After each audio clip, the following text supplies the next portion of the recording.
It has been a minute. I have been very busy for the past few months buying a house amongst other things. Possibly the best thing to come out of that is this new studio space. I can't wait to get back into creating and making some fun DIY videos for you.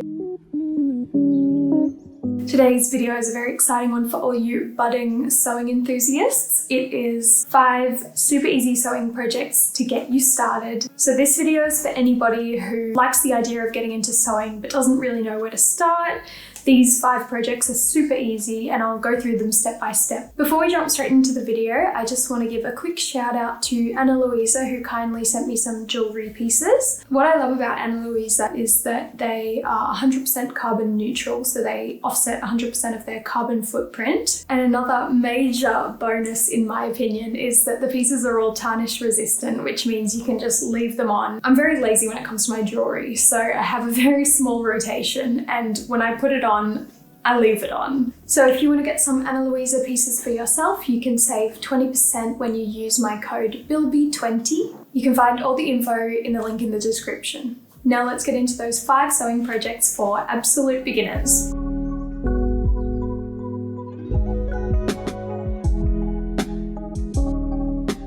I've put together some free sewing patterns for each of these that you can download and print to make this as easy as possible for you.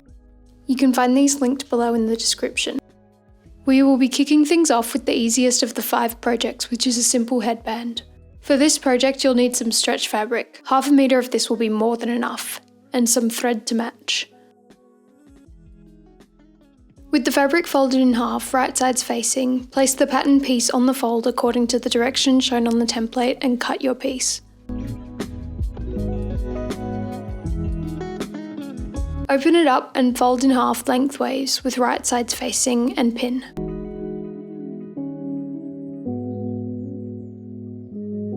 We'll be sewing along the long edge of the fabric using a 1.5 cm seam allowance. Make sure you sew using a zigzag stitch, as this will allow the fabric to stretch as you use it without breaking the seam. Now turn the right way out. You should now have a long tube of stretch fabric. You can also give it a little press if you like. Now fold in one of the open edges about 1 centimeter or 2 inside the tube, and take the other open edge and nestle it inside the folded one. Now is also a good time to pin it in place and try out the size on your head and make any necessary adjustments. Once you're happy with the size, go ahead and pin in place, and we'll be sewing along the pinned edge as close to the edge as you can. You can either use a straight stitch for this one or continue with the zigzag stitch, up to you. Make sure you back stitch at the start and the end of your row of stitches to keep them from coming undone.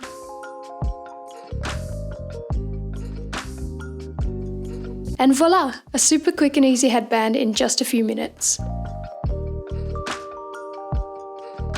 Next up, we'll be making a simple square cushion. For this project you'll need a cushion insert. I'm using a 16-inch insert, 1 to 1.5 meters of fabric of your choice, thread to match your fabric, and a button which is optional. With your fabric folded together right sides facing, start by placing and cutting your pieces along the fold as directed on the template.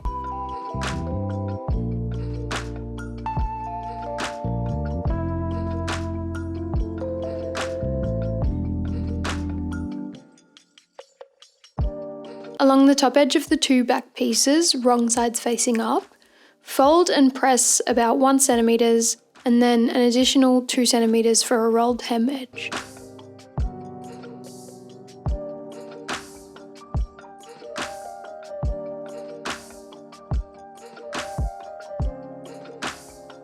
Turn over so that the fabric is facing right sides up and pin into place.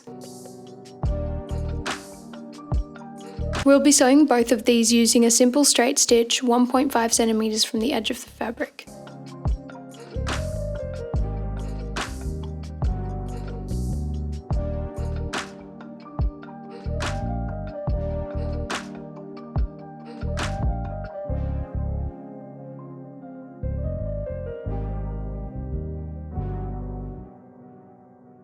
Now place the cushion front piece right side up and lay the top back piece over it with the wrong side facing up.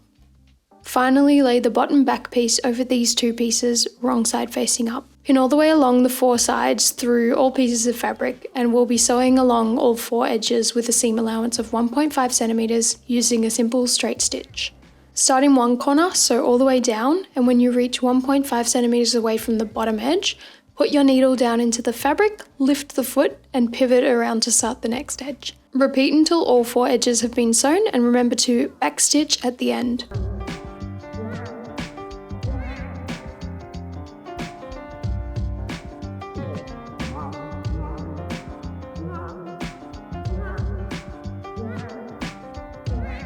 Snip your corners close to the seam, as this will make it easier to get nice sharp corners when we turn the cushion out the right way. Just be careful not to snip all the way through the seam. Finish your edges using a zigzag stitch or an overlocker if you have one available to you. Now turn your cushion the right way out and use a pointy object to make your corners nice and pointy. This step is optional, but if you choose to add a button, mark out where you'd like the buttonhole to sit and sew your buttonhole. If you've never sewn a buttonhole before, there are plenty of good videos out there that take you through the process step by step. I always make sure I practice on a scrap piece of fabric first to make sure all my settings are correct.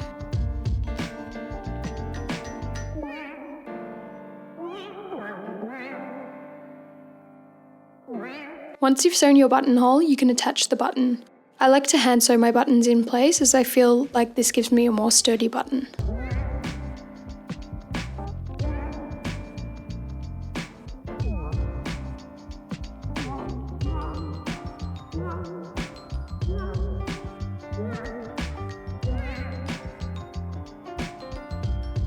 Now you can place the cushion insert inside the case and you have a lovely, simple cushion. Next up, we're making a tote bag. You'll need 1 to 1.5 meters of fabric of your choice and thread to match. A thicker fabric like canvas or drill works best for this. I'm using a thick printed calico.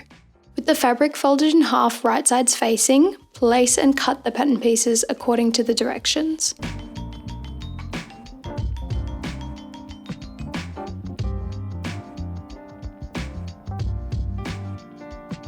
With the 2 bag pieces right sides facing, pin along the sides and the bottom edge, leaving the top edge open.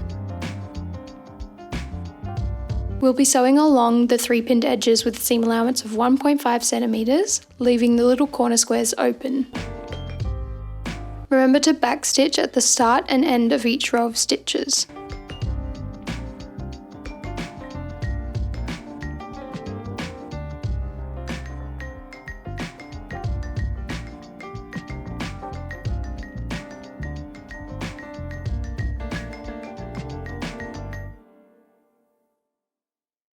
Finish your sewn edges using a zigzag stitch or an overlocker if you have one available to you. Now pinch together the inner corners of one of the little squares so that the side and bottom seams are now aligned. Pin together and repeat for the other corner.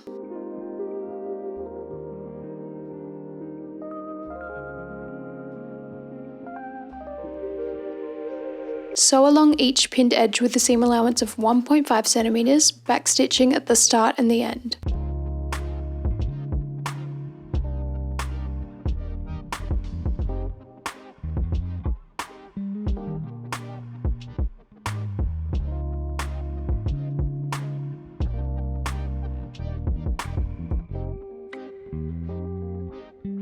Finish your sewn edges using a zigzag stitch or an overlocker.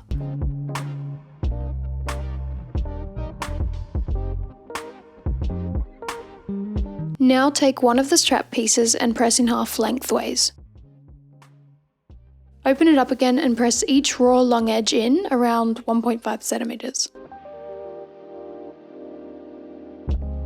Fold back in half lengthways and do a final press to ensure the edges are folded evenly.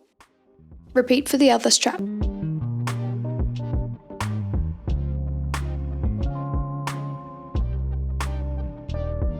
Now we're going to sew using a simple straight stitch along each edge of each strap as close to the edge as you can.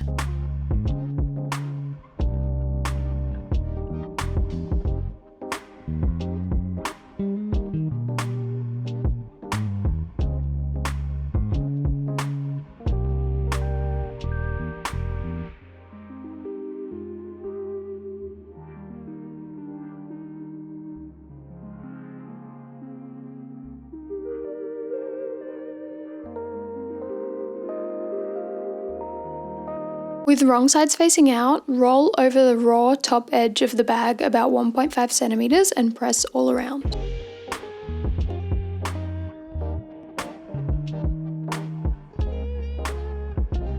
Then roll over an additional 3 centimeters and press all around, measuring as you go to ensure an even top edge.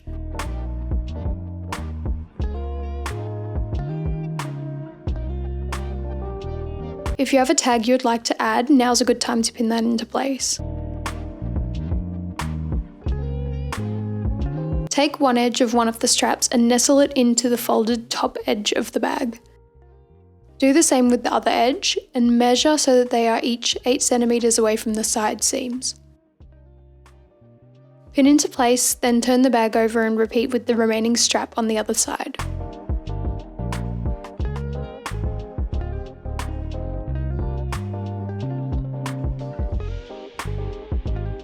Turn the bag right side out and make sure the straps are tucked to the inside of the bag. Then sew all the way along the top edge about 2.5 centimeters from the edge.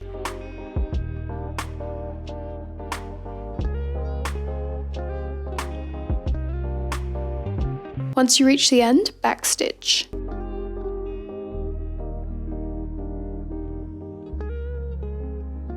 Now bring the straps up out of the bag and pin them into place.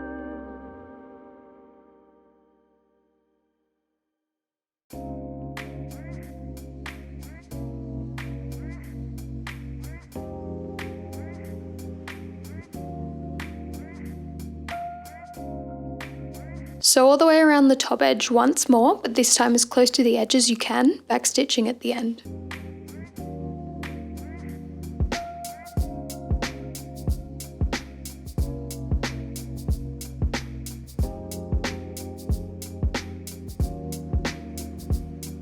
And just like that, you have a cute tote bag to take everywhere with you. Now we'll be making some simple shorts with an elastic waistband.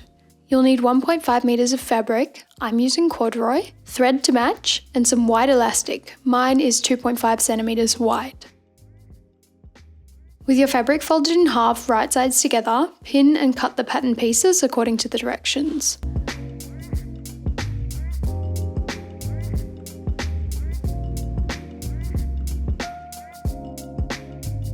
You will now have 2 back panels and 2 front panels. You can mark them with some tailor's chalk so that you remember which is which, or I just remember because the back has a longer and more curved edge here. Lay down the 2 back pieces right side facing up and then lay the 2 front pieces on top of them right sides facing down. Align and pin the long outer edges. We'll be sewing each of the pinned edges using a straight stitch and a 1.5 centimeter seam allowance. Make sure you backstitch at the start and the end.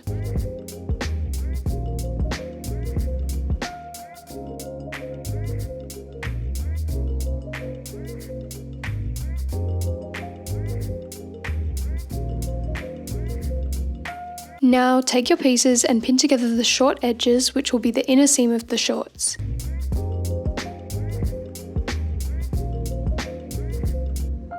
We'll be sewing each of the pinned edges using a simple straight stitch and a 1.5 centimeter seam allowance.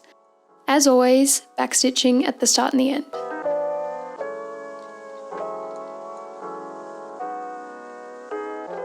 Finish your sewn edges using a zigzag stitch or an overlocker.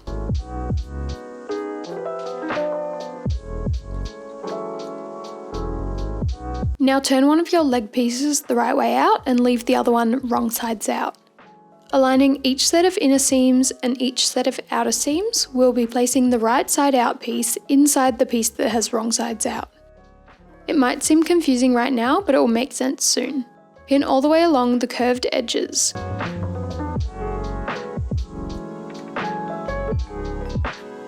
It should look like a big letter U. Now we're going to sew all the way along that U shape using a simple straight stitch and a 1.5 centimeter seam allowance, backstitching at the start and the end.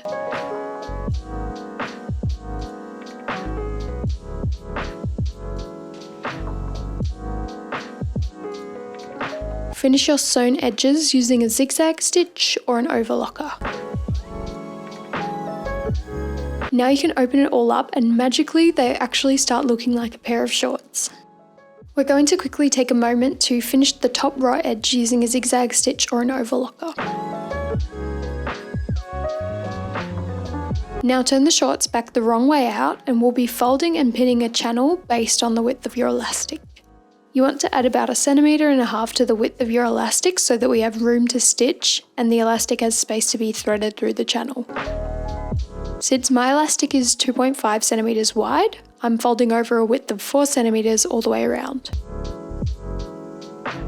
Now I'm just moving all the pins to the outside as I prefer to stitch from the outside as it gives a neater finish, but if you're more comfortable stitching from the inside, you can do that too. Make sure you mark out a gap of about 5 to 10 centimeters at the back of your shorts where we will leave an opening for the elastic to be fed through. Now we're going to stitch around the pinned edge, making sure to leave that opening for the elastic and back stitching at the start and the end. Your stitch distance from the edge should be about 0.5 to 1 centimeters less than the width of your fold. Since my fold width is 4 centimeters, I'm stitching 3.5 centimeters from the edge.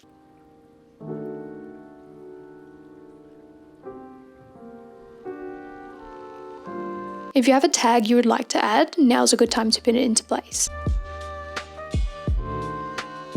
Measure the length of the elastic you'll need by placing it around your waist and adding roughly 2 centimeters onto that so we'll have room to stitch it closed. Using a safety pin, start threading the elastic through the channel via the opening we left.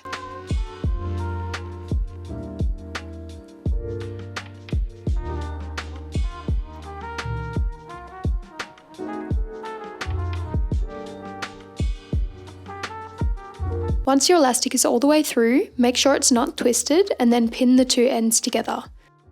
Stitch about 1 centimeter from the edge and stitch back and forward a few times to make sure that they're attached securely. Now pin the elastic into place over where we left that opening and stitch over the open section the same distance from the edge as you used for the rest of the stitch, making sure to backstitch at the start and the end.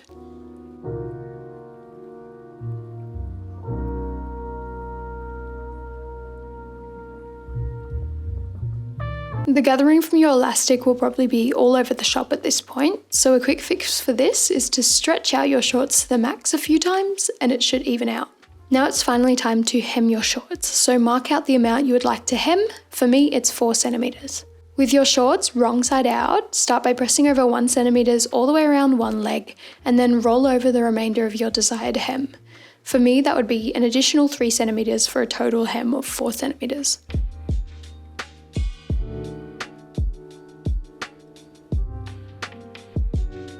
Pin all the way along the pressed edge and then repeat the process on the other leg.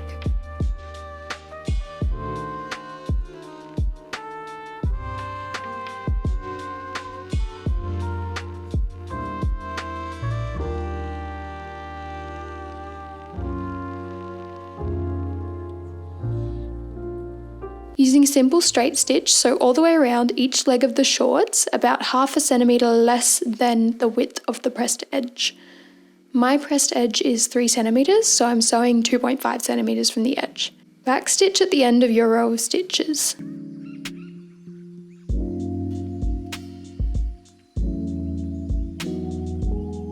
I decided to do a double stitch on my short legs, so I went and stitched an additional row about 0.5 centimeter from the first row of stitches, but this is optional. And there you go, your very own pair of cute shorts.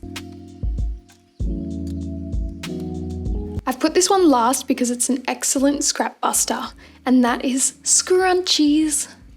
What you'll need for this one is any fabric scraps that you have left over that you can salvage a long strip from, thread to match, and some narrow elastic. I'm using 0.5 centimeter wide elastic.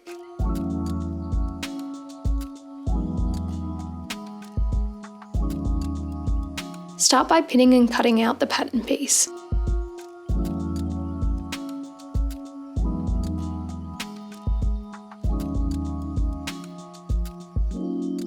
Then fold in half lengthways with right sides facing. Pin and sew all the way along with a 1.5 centimeter seam allowance, backstitching at the start and the end.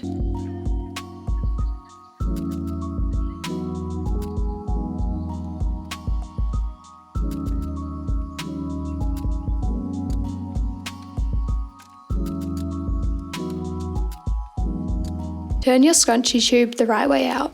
They're quite long, so this may take a bit of patience depending on how thick your fabric is. Now measure the length of the elastic you'll need by wrapping it around your wrist and adding a few centimeters, enough to tie a knot. Using a safety pin on one end and pinning the other end to the fabric opening so that it doesn't end up lost in the tube, feed the elastic through the tube and out to the other end.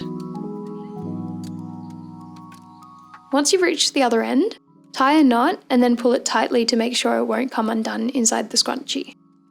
Fold one of the raw edges to the inside of the tube, about 1.5 centimeters, and tuck the other raw edge inside the folded edge, about 1.5 centimeters. Pin closed and using a simple straight stitch, stitch all the way along as close to the edge as you can, back stitching at the start and the end.